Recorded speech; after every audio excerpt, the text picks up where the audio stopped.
Ito po ay Arellano University dito sa bayan ng Malabon. Tingin ko po bagong tayo itong building na ito, pero dati na itong university na ito. Matagal ko na po napapansin to, pero ibig ko sabihin ay maganda po at merong universidad dito na malapit sa mga taga Malabon, kung saan ay mas madali makapag-aaral ng mga kabataan ng mga kursong kailangan nila. Ito po ay way papunta na doon sa Tianggian dito sa Malabon. Okay, papunta po kami sa Tianggian dito sa Malabon, sa Naval Street, Malabon Bazaar, Bazaar sa Flores, Malabon, Tianggian dito po sa Malabon. Ito po yung way. At medyo masikip lang po ang daan.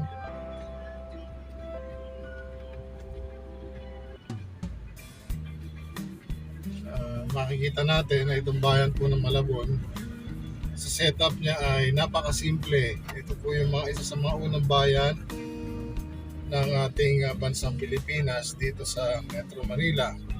Magkakasama po yan Malabon, Navotas, Valenzuela, Caloocan,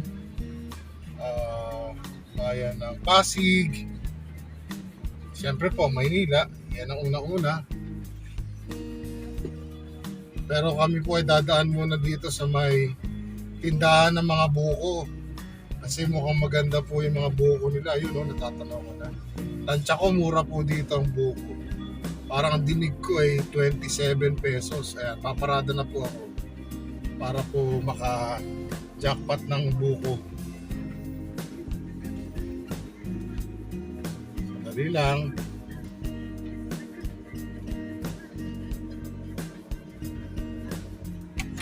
Ayan po, bababa muna si Mrs. para po dito sa mga buko.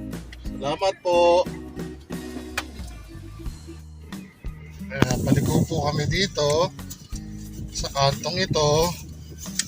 Papunta na kami dito sa my court. Ayan po yung eskwelahan. After nitong school ay yung court. Ando sa right side yung court. Ayan po, may McDonald's to sa left. So before, way back 2017, 2018, excuse me,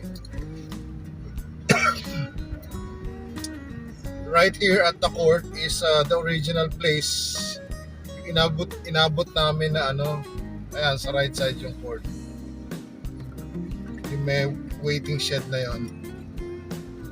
Dyan po yung mga nagbebenta ng Tianggian, yung Tianggian dito sa Malabon.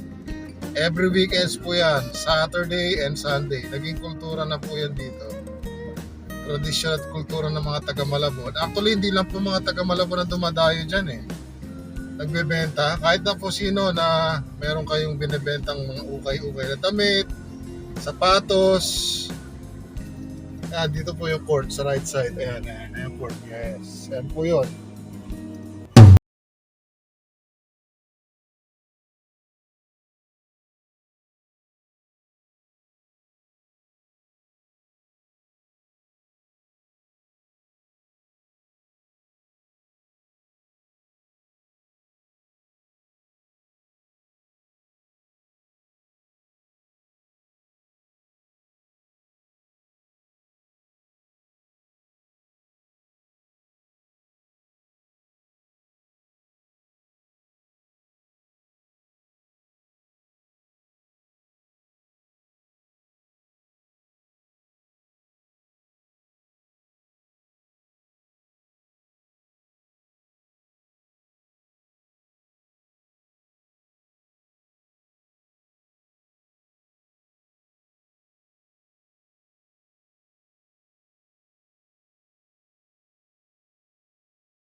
Sa may kanto po na yon, isa po sa landmark dito sa papasok sa Naval Street o sa papasok sa Malabon Bazaar ay yung Jollibee.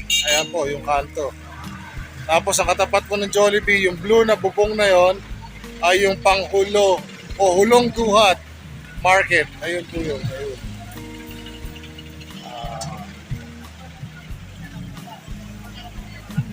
Ayan lang po yan. Tapos ayun yung PH Shop. Tindahan ng mga plastic wares. Tapos ito yung entrance niya. Ito yung landmark sa entrance ng Malabon Bazaar. Minute Burger. Tapos Lemon Square. Ayan po yung Minute Burger. At ito po yung Malabon Bazaar. Ayan po yung Lemon Square.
Boots, meron po kayong Facebook page?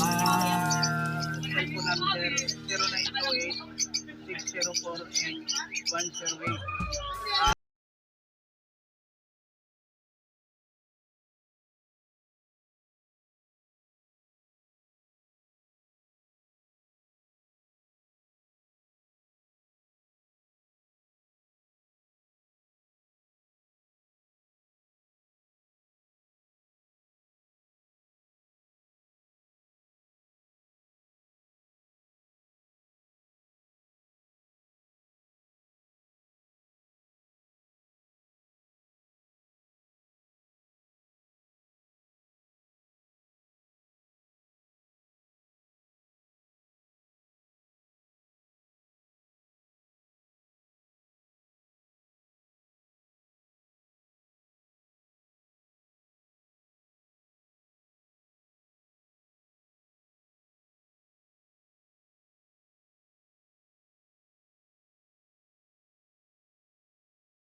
Ayan, di ba? Oh. Bait, no? Oh, hawak lang, ha? Hawak lang. Hawak lang, walang turo, ha? Delikado yung turo, eh. Cute, no? Cute.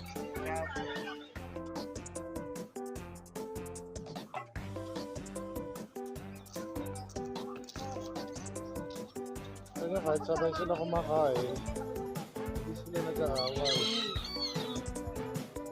Ay, ito. Oo. Magkapatid pala. Pero talaga usually, mga small breed o breed ng mga chickens, hindi sila mababagsik. Yung parang akala mo pumorma o parang sinugod yung isa, hindi naman talaga parang mag-away eh. Parang laro lang, hindi katulad ng mga Texas na panabong. Nako, patayan talaga yon. Ito hindi, mababait ito. Yan o, oh.